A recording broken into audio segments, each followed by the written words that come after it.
Welcome to a web chat from the Employers Forum for Reducing Reoffending, otherwise known as the EFFRR. We've recorded an exclusive interview with Steve Freer, Business Development Manager at award-winning charity Tempus Novo. Established in 2013, Tempus Novo supports ex-offenders into sustainable employment and operates in partnership with Her Majesty's Prisons Leeds and Wealdstone. This interview is part of a series of practical sessions making it easier for your business to recruit talented ex-offenders. We are able to provide you with this resource thanks to the support of some of our key members and stakeholders who are providing valuable information for you around a number of related topics throughout this series. Before we hear from Steve, let me tell you something about EFFRR. It's an innovative employer engagement programme designed to improve both the recruitment practices of employers and the job prospects of ex-offenders. EFFRR is a core forum of employers, including Cisco, Greggs, Marks and Spencers, and chaired by Timpson CEO James Timpson. A National Offender Management Service programme, it's delivered by employment and training experts per Temps People Development Group and part financed by the European Union. There is a huge UK-based talented pool of people with criminal records that forward-thinking organisations are taking full advantage of. We can help you to source the best candidates for your business in a variety of different ways, whether in custody or in the community. For example, you can form relationships with work programme providers, recruit directly from prison by establishing relationships with prison governors, work with 131 solutions to establish prison industry and identify motivated individuals. You can recruit through specialist non-CFO providers across the UK. And a number of organisations also adopt a policy of running workshops in prisons, preparing offenders for the world of work. So let's hear from Steve Freer from Tempus Novo. I travelled to their headquarters in Leeds to have a chat. Tell us about the organisation Tempus Novo, who you are, what the charity does, and the significance behind the name, the unusual name. Yes, well, it's actually me and a colleague of mine who work as prison officers in our day job, and we run Tempus Novo in our free time, which supports ex-offenders into sustainable employment. The name, which translates as New Time, is that we came to that conclusion because we felt that it was relevant to the offender leaving behind a life of crime and going down the road of a tax-paying, crime-free citizen. The organisation was born from our frustrations at seeing offenders leaving prison and returning not long after, and the fact that there's lots of support for them from various quarters such as drug counselling, housing. St Giles's Trust are very good with getting CVs done, helping them with clothing, bus fares and this type of thing. But there was, in my opinion, a distinct gap in employment. Understandably, you know, the economy's struggling and there's people out there who haven't committed crimes that can't get work. But that wasn't good enough reason for me not to pursue trying to help these guys that want the help, because again, that's key. Can't force someone to do something that they don't want to do. But lots of these people who come from poor backgrounds have never had a chance in life, and when suddenly you sat down with them saying, look, we actually want to help you. We've seen your work ethic in custody. We've seen how you can work well. You've got a great personality. And these are things that our employers are looking for. How about working with Tempus Novo? And at first they look at you very strange because there's a lot of distrust there. But quite quickly they realise that you're serious. And because we've proved ourselves and got lots of guys into sustainable employment, the word gets round. And they want to work with us. And we give them 3 months support as a minimum prior to coming out of prison, and up to 18 months post-custody, because anybody that's worked with ex-offenders will understand that the slightest thing can knock them off track. To have that mentoring support can help them to survive long term. The charity is fairly new, but the work in the area you've been doing it for quite a few years, haven't you? I have, yes. It was probably about 5 years ago. I was very fortunate to be part of what they call an IOM team, which is Integrated Offender Management. It's where the police, the prisons, probation, housing, drug workers all work from one office and bring all the problems of one individual together, and they're able to support them seamlessly, which is key, through their journey to desistance.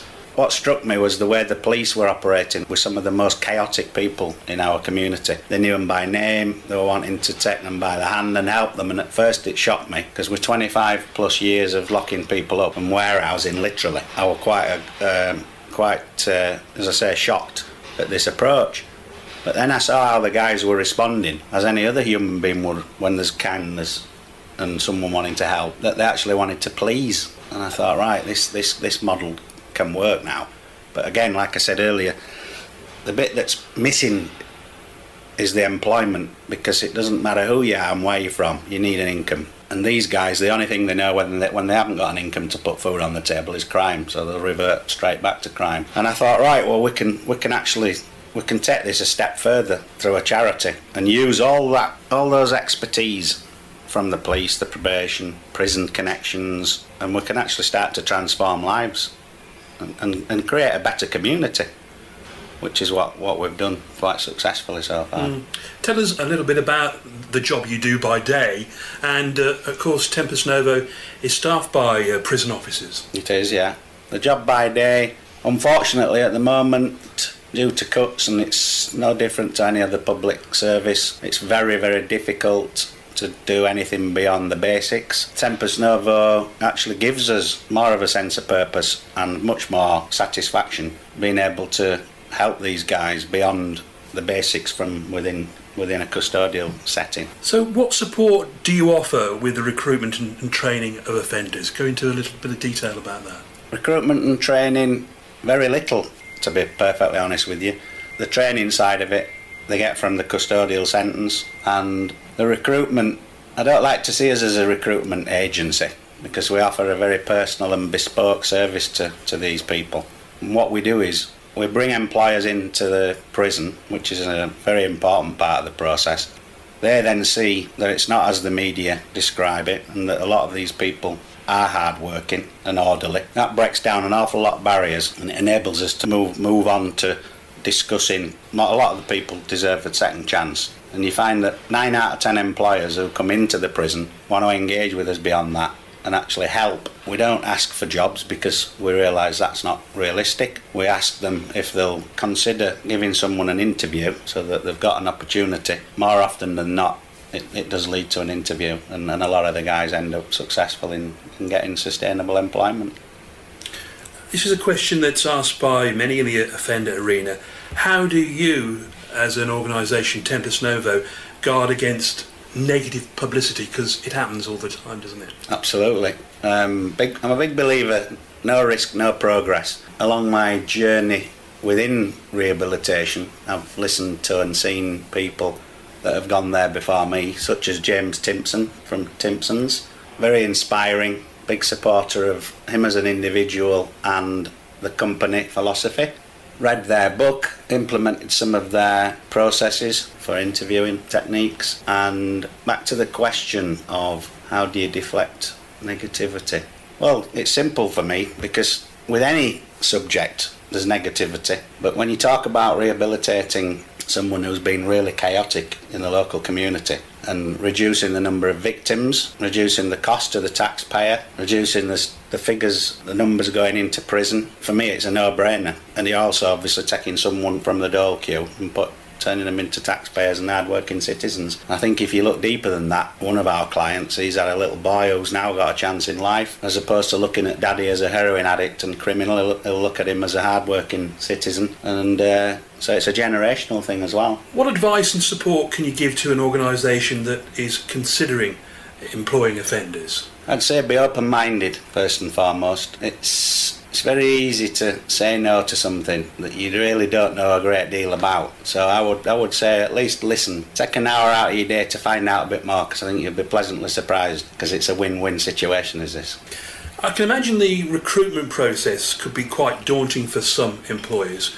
Can you help in that sort of arena? We do help. We help with it right from the start, and we support the employer for 18 months post-custody as well for the guys. We would bring them into the custodial setting so they can meet some of the guys that we're working with and see what life's like from behind the walls. We then go to the interview with the ex-offender to support both the employer and the ex-offender, and we're on the end of a phone or email pretty much 24/7. I think that's where we're fairly unique.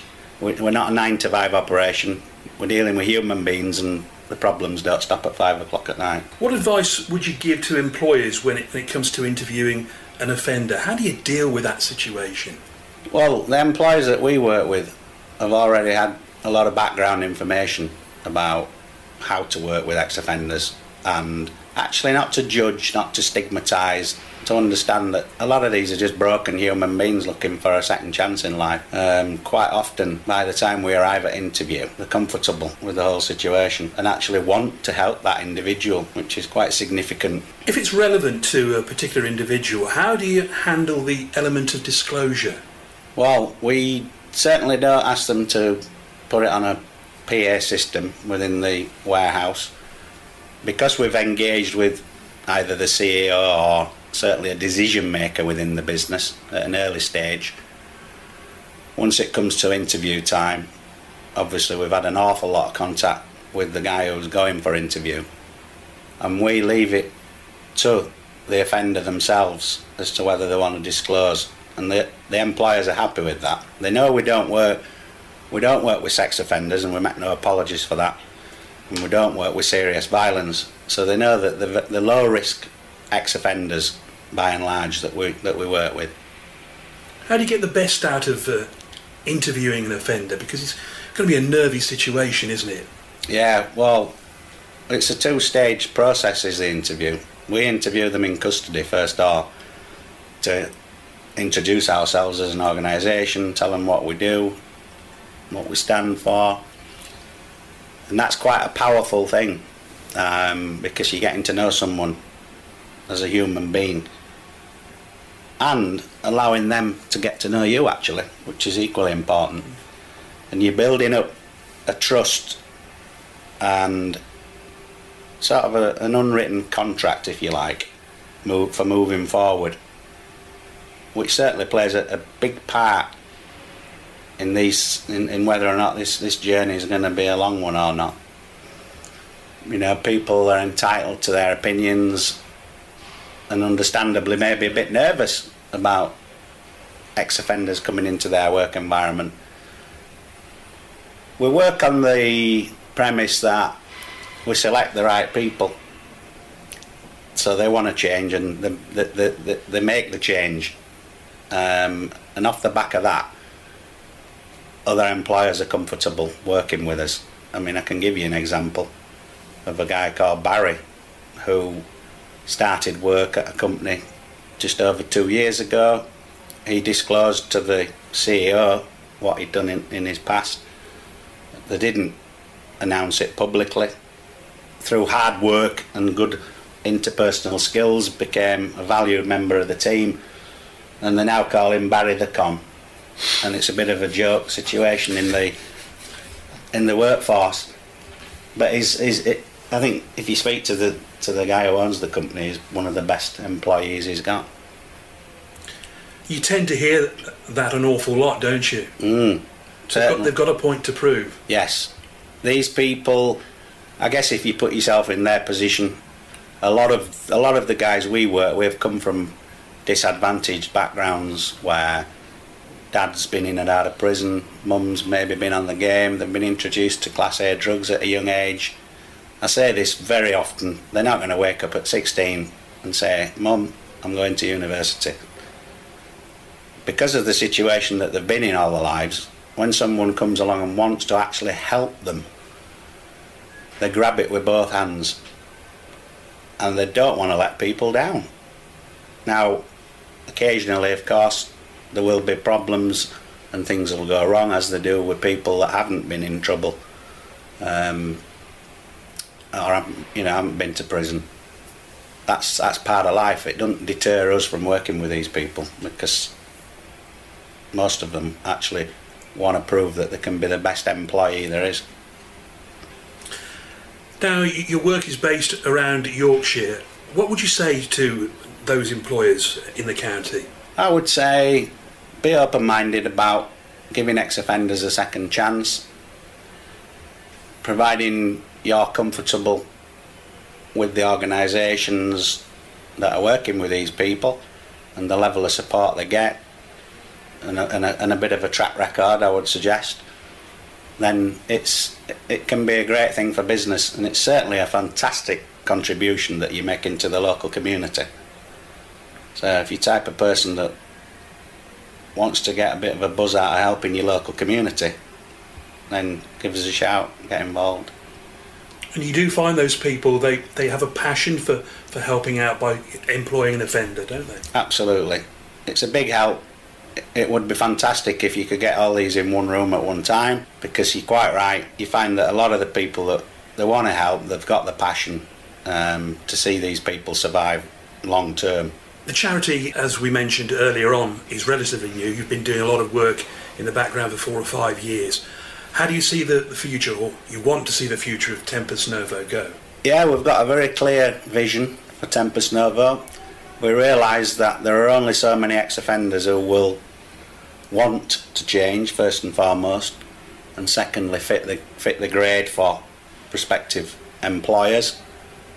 Because of that, we would like to move forward, keeping our service as a bespoke and personal one, where it may be that the Leeds area provides 30 or 40 guys a year to local employers, but we want to move that model then to different parts of the country, so that 30 or 40 then becomes 300 or 400, and the change then to local communities, the savings to the economy, well, they're incalculable, if we're honest.